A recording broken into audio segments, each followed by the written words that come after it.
Planning એવું જોતું હતું કે જેનામાં લેડીઝ મોસ્ટ ઓફ ટાઈમ ઘરમાં હોય છે અને એ વધારે પડતા કિચન અને લિવિંગ રૂમમાં હોતા હોય છે. કેમ કે મારા અત્યારે સન છે નાના, તો એ દરવાજો ઘણી વાર ખુલ્લો રાખી દેતા હોય, તો એ કોઈ અચાનક કોઈ વ્યક્તિ આવી જાય તો એના ઉપર વિઝન રહી શકે. પ્લાનિંગમાં એવું હતું કે મેં ધાર્યું હતું કે 15 થી 20 લાખની આસપાસ થઈ જશે, પણ જ્યારે બોક્સ બની ગયો એના પછી જ્યારે મેં કેલ્ક્યુલેશન કર્યું તો ફાર વે, મતલબ એકદમ આગળની તરફ મારો જે બજેટ હતો એનાથી તો એકદમ અપ જતો રહ્યો. પ્લમ્બિંગ કામમાં મને છે ને પહેલાં સ્ટાર્ટિંગમાં બહુ ખરાબ અનુભવ રહ્યો, પરંતુ સાહેબ એના ઉપર એ કે ગ્લાસ તમે ફિટ નહીં કરી શકો કેમ કે પીઓપી એનું વજન નહીં પકડી શકે. તો મેં એમને કીધું કે મારે ગમે એમ થાય કોઈ પણ કાળે આ મને ગ્લાસવાળું જોઈએ છે. એના પાછળ જે ગ્લાસ છે એમણે લગાવી તો દીધું, પણ પછી એમણે કીધું થોડુંક રિસ્કી છે. એક ખૂબ રસપ્રદ વાત છે કે જ્યારે એક વર્કિંગ પ્રોફેશનલ પોતાનું ઘર બનાવે છે ત્યારે એને પહેલેથી ખ્યાલ છે કે આની અંદર ટાઈમ વધારે જશે અને મારી જોબના લીધે હું એટલો ટાઈમ આપી નહીં શકું. એટલે આખા ઘરનું પ્લાનિંગ, પ્લોટ લેવાથી કરીને ફિનિશિંગ સુધીનું પ્લાનિંગ એ વસ્તુને ધ્યાનમાં રાખીને કરે છે. બીજી રસપ્રદ વાત એ છે કે એમણે ઇન્ટિરિયર ડિઝાઇનર હાયર નથી કર્યા, બહુ બ્યુટીફુલ મકાન બનાવ્યું છે. અને જ્યારે અમે પૂછ્યું કે તમે આ ડિસિઝન કઈ રીતે લીધા, ત્યારે એ પોતાનો ટ્રાવેલનો એક્સપિરિયન્સ અને કઈ રીતે ડિસિઝન લે છે એ શેર કરે છે. અને ખાસ એમનું બજેટ જે 2x કઈ રીતે થયું એની પણ ડિટેલમાં આ વિડીયોમાં વાત કરે છે. અને મહત્વની વાત એ છે કે 40 ઇન્ટરવ્યૂ દરમિયાન અમે બહુ ઓછા લોકો એવા જોયા જે ખૂબ ખુલીને વાત કરે છે. તો આ ભાઈ એવા છે કે જે કોઈ પણ સુગરકોટ વગર એકદમ ખુલીને દરેક સારા પાસા અને નરસા પાસા, સારા અને ખરાબ અનુભવની વાત બધા સાથે દિલ ખોલીને કરે છે. ફોર માય હોમ લોકોના ઘર બનાવવાના અનુભવને ડોક્યુમેન્ટ કરી કન્સ્ટ્રક્શન અને રિયલ એસ્ટેટ ઇન્ડસ્ટ્રીની સાચી સમજણ તમારા સુધી પહોંચાડવાનો પ્રયત્ન કરી રહ્યા છે.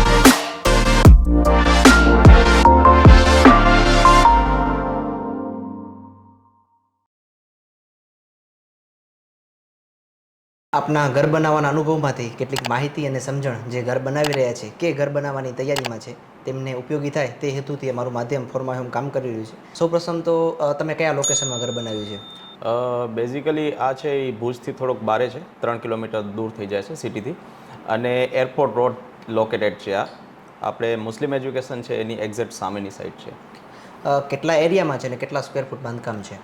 ટોટલ એરિયા આનું છે 200 યાર્ડ્સ અને એનામાંથી 2200 સ્ક્વેર ફીટમાં આ પૂરું કન્સ્ટ્રક્શન અમે લોકોએ કરેલું છે. કેટલો સમય લાગ્યો ઘર બનાવવામાં?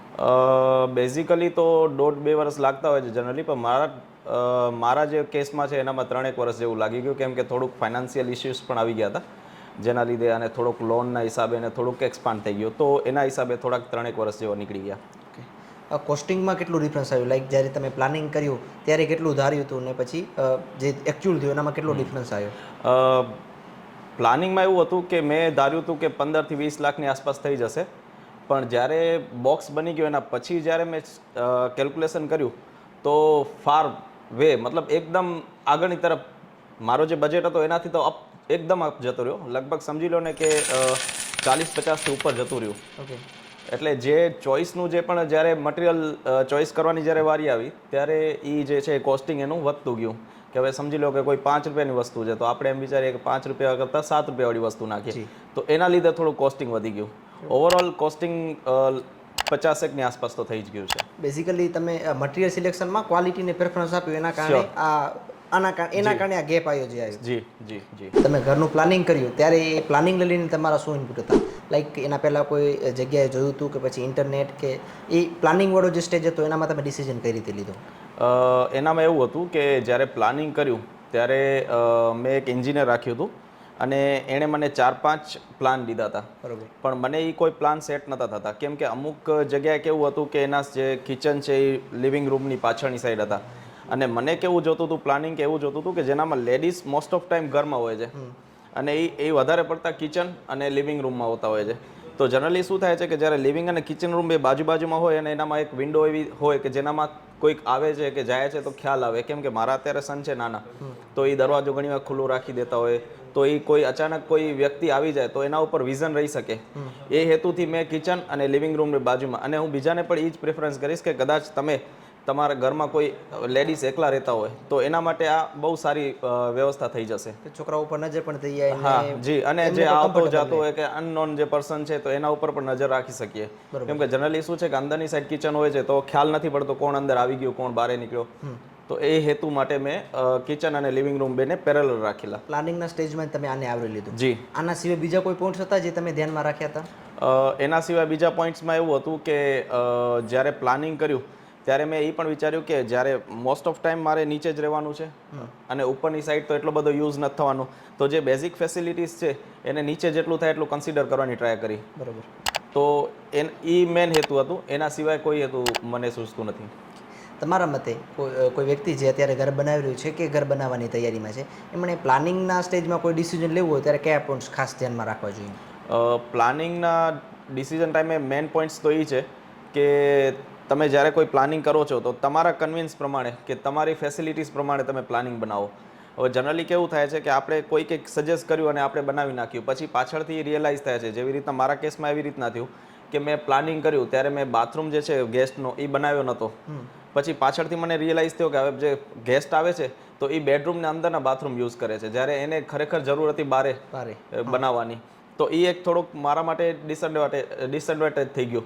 તો હું એ વિચારું છું કે એ વસ્તુ છે એ પહેલાંથી ધ્યાનમાં રાખો. તમે જે બેઝિક ફેસિલિટીઝ છે એ તમે પહેલાં ધ્યાન રાખો, કેમ કે તમે પાછળ જે બની જશે એના પાછળ કાંઈ ચેન્જીસ થવાના નથી.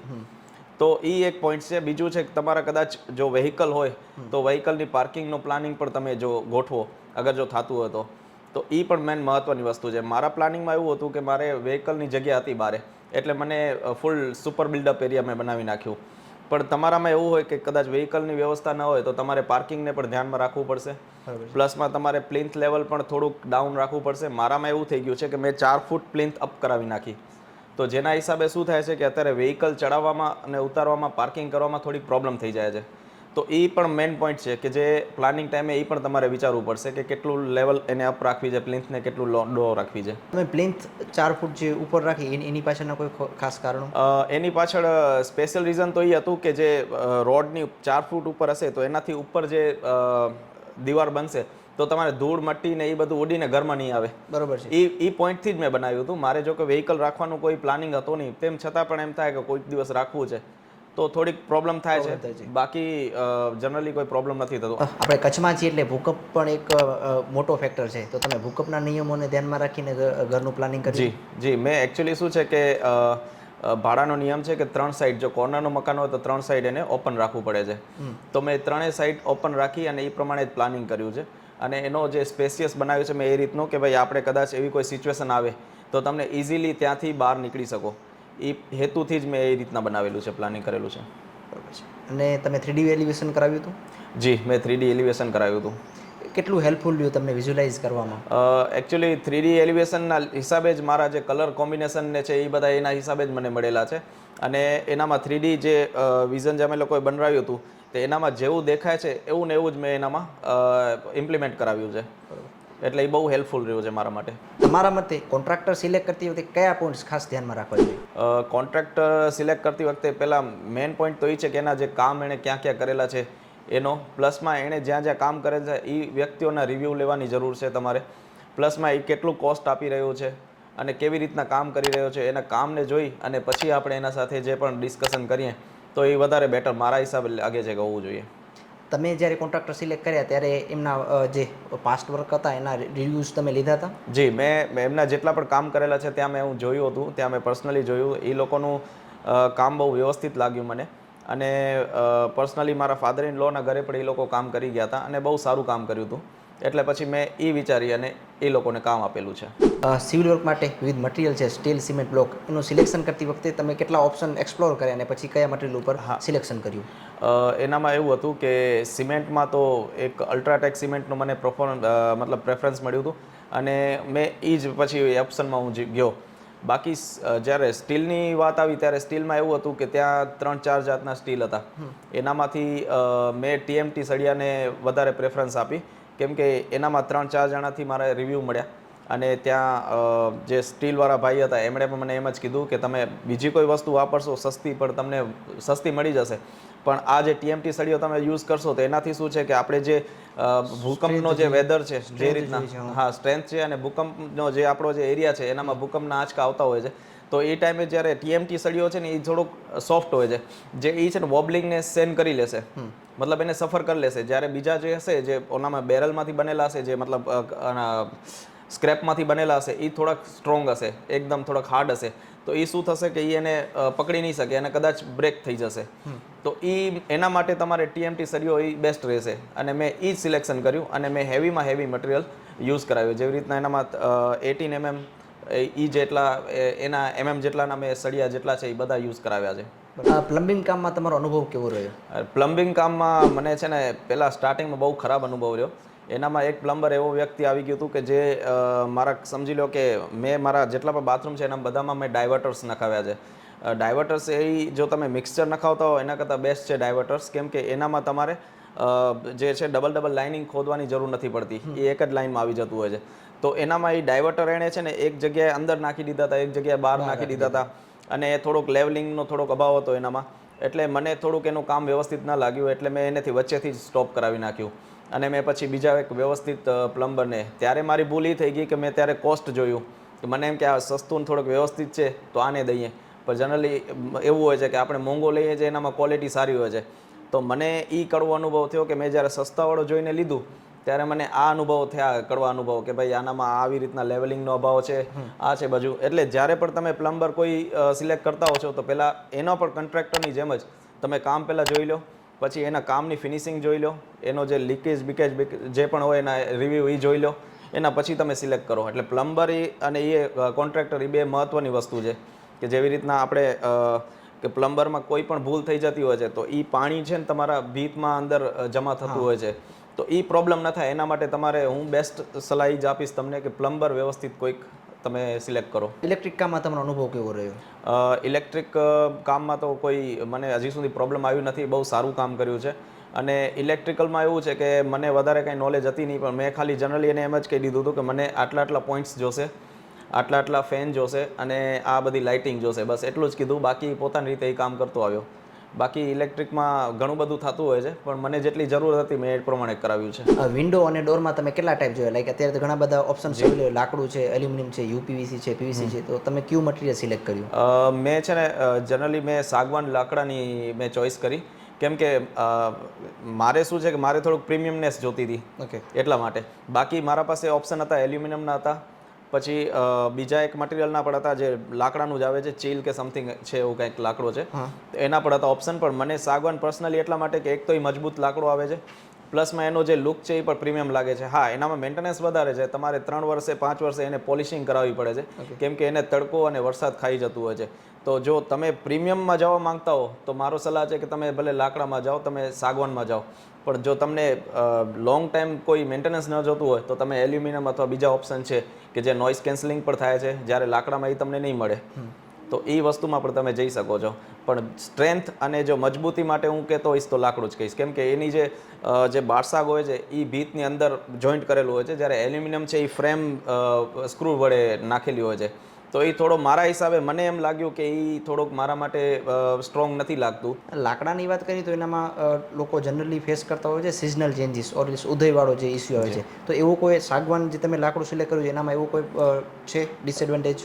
ના, મને જ્યારે મેં લાકડાનું જે સિલેક્શન કર્યું ત્યારે મને છે ને 4 થી 6 મહિના મેં જ્યારે પરચેસ કરી અને મેં એ જે કાર્પેન્ટર હતા એના પાસે રાખેલું હતું લાકડો, અને એણે લગભગ વેધર આખા ચેક કરી લીધા હતા. 4 થી 6 મહિના એણે વેધર બધા જોઈ લીધા હતા. ત્યાં ચેક કરી લીધા? હા, એણે જોઈ લીધા હતા. પ્લસમાં શું છે કે સાગવાન લાકડો મને એવા એ લોકોએ એમ કીધું કે એવા છે કે એનામાં છે ને ઉદય જલ્દી સુધી થતી નથી, ઓકે, તેમ છતાં પણ નીચે ડમડમ કોટિંગ કરીને તમે નાખો તો ઉદયનો કોઈ પ્રશ્ન થતું નથી. એટલે મેં પણ એ જ કરાવ્યું છે, ડમડમ કોટિંગ કરાવ્યું છે, અને સાગવાન છે એનામાં આખું પોલિશિંગ કરાવેલું છે.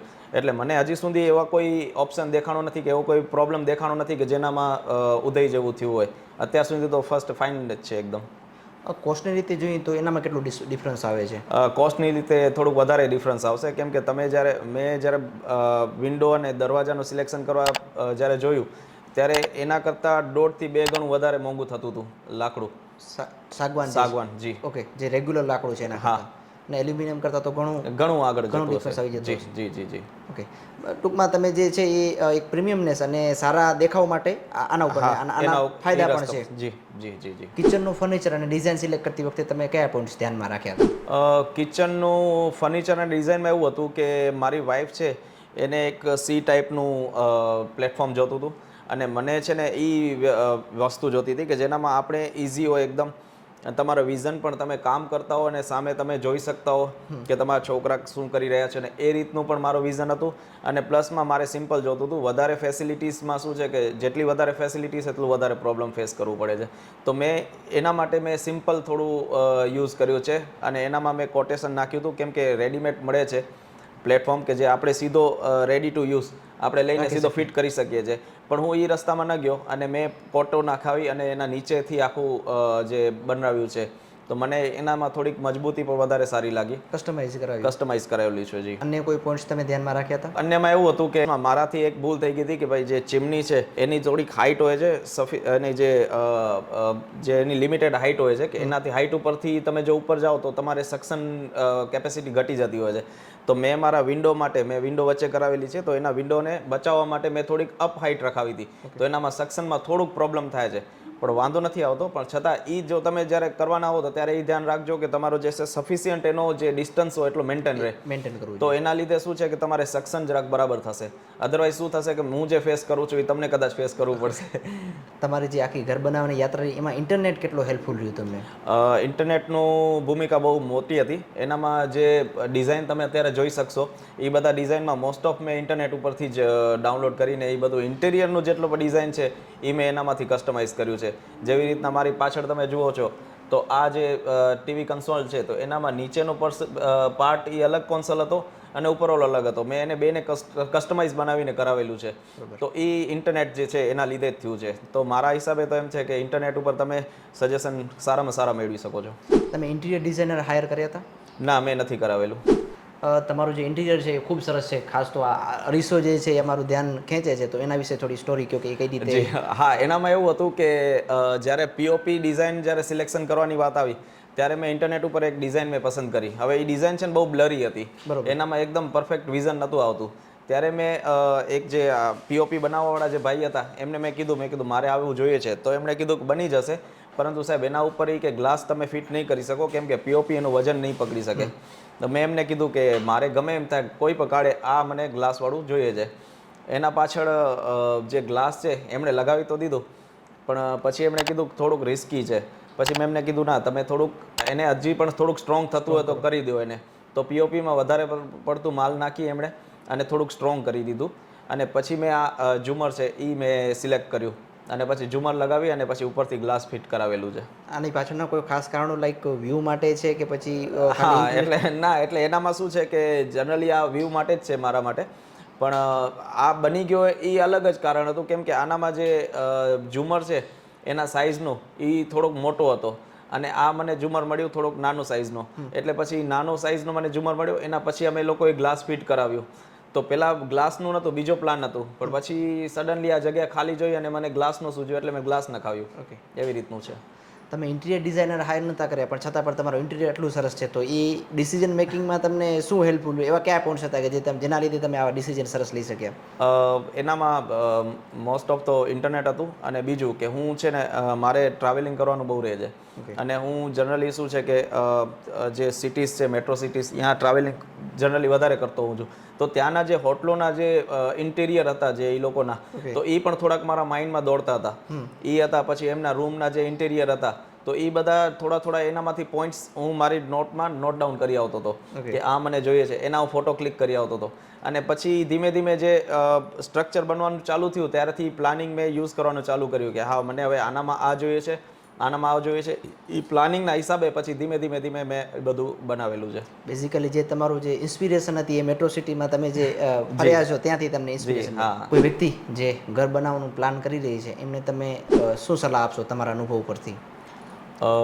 હું બસ એટલું જ સલાહ આપીશ કે જ્યારે તમે મકાન બનાવો છો ત્યારે તમારા એક તો પ્લાનિંગ, એક તો તમારું બજેટ, અને બીજું તમે જે મટીરિયલ જે યુઝ કરો છો એ ત્રણ ઉપર વધારે ફોકસ આપો તો તમારે ખ્યાલ આવશે. કેમ કે આનામાં કેવું છે, અત્યારે હું મારી પર્સનલ જે વાત કરું તો મેં અમુક જે ડિસિઝન લીધા છે એ મારા માટે બહુ સારા, મને એમ લાગે છે કે સારા છે. જેવી રીતના મેં જે બાથરૂમ સેનેટરી જેટલા પણ યુઝ કર્યા છે એ બધા એક કંપનીના યુઝ કરેલા છે.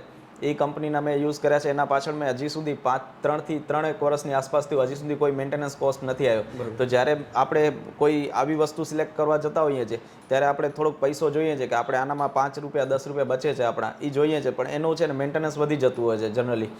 તો હું એમ કહીશ કે તમે જે પણ વસ્તુ નખાવો પણ પ્રીમિયમ થોડીક નખાવો કે જે લોંગ ટાઈમ તમને ચાલે તો તમને પોતાને જ હેડેક ન થાય. બરાબર છે. એમાં ક્વોલિટીની પ્રેફરન્સ ક્વોલિટીને વધારે પ્રેફરન્સ આપો તો એના હિસાબે તમને ઇન ફ્યુચર તમને કોઈ હેડેક ના આવે કોઈ આવી વસ્તુ માટે. જો આને આગળ તમે અત્યારે બનાવો તો એવી કઈ વસ્તુઓ છે જે તમે કાઢી નાખો અથવા એવી કઈ વસ્તુ જે તમે ઈચ્છો છો કે મારા ઘરમાં હોવી જોઈએ? આને આગળ જો ફરીથી બનાવું તો એનામાં ઘણા બધા ચેન્જીસ આવશે કે જેવી રીતના મેં બારે જે પ્લાન્ટેશન કર્યું છે તો એના માટે એક અલગથી વ્યવસ્થા કરીશ કેમ કે અત્યારે જે છે એ આખું ગીચ થઈ ગયું છે કે એ જગ્યા થોડીક ઓછી પડે છે મને. પ્લસમાં બીજું જો છે એ તો બરાબર જ છે, એના સિવાય બીજું કંઈ મને એવું લાગે છે કે કદાચ મારે જ્યારે સ્લેબ ઉપર બની ગઈ હતી બીજા માળ ત્યારે એના ઉપર શું છે કે મેં ડૉક્ટર ફિક્સિટ કે એવું કોઈ પણ કેમિકલ નહોતું નખાવ્યું કે મેં હા એનામાં વોટરપ્રૂફિંગ નહોતું થયું અનફોર્ચ્યુનેટલી. ઓકે. તો એ પહેલાં કરાવીશ કેમ કે એના લીધે મને અત્યારે કડવા અનુભવ થાય છે કે જેવી રીતના પાણી છે એ ભીતમાંથી નીકળીને થોડા એના જે સ્ટેન્સના જે દાગ થાય છે તો એ થોડાક થાય છે તો એના હિસાબે તો એ પણ હું ચેન્જ કરવાની ટ્રાય કરીશ. અમારું માધ્યમ ફોર માય હોમ આપની પાસે આવ્યું ને આપની જે ઘર બનાવવાની યાત્રા હતી એ ડોક્યુમેન્ટ કરી તો એ અનુભવ કેવો રહ્યો?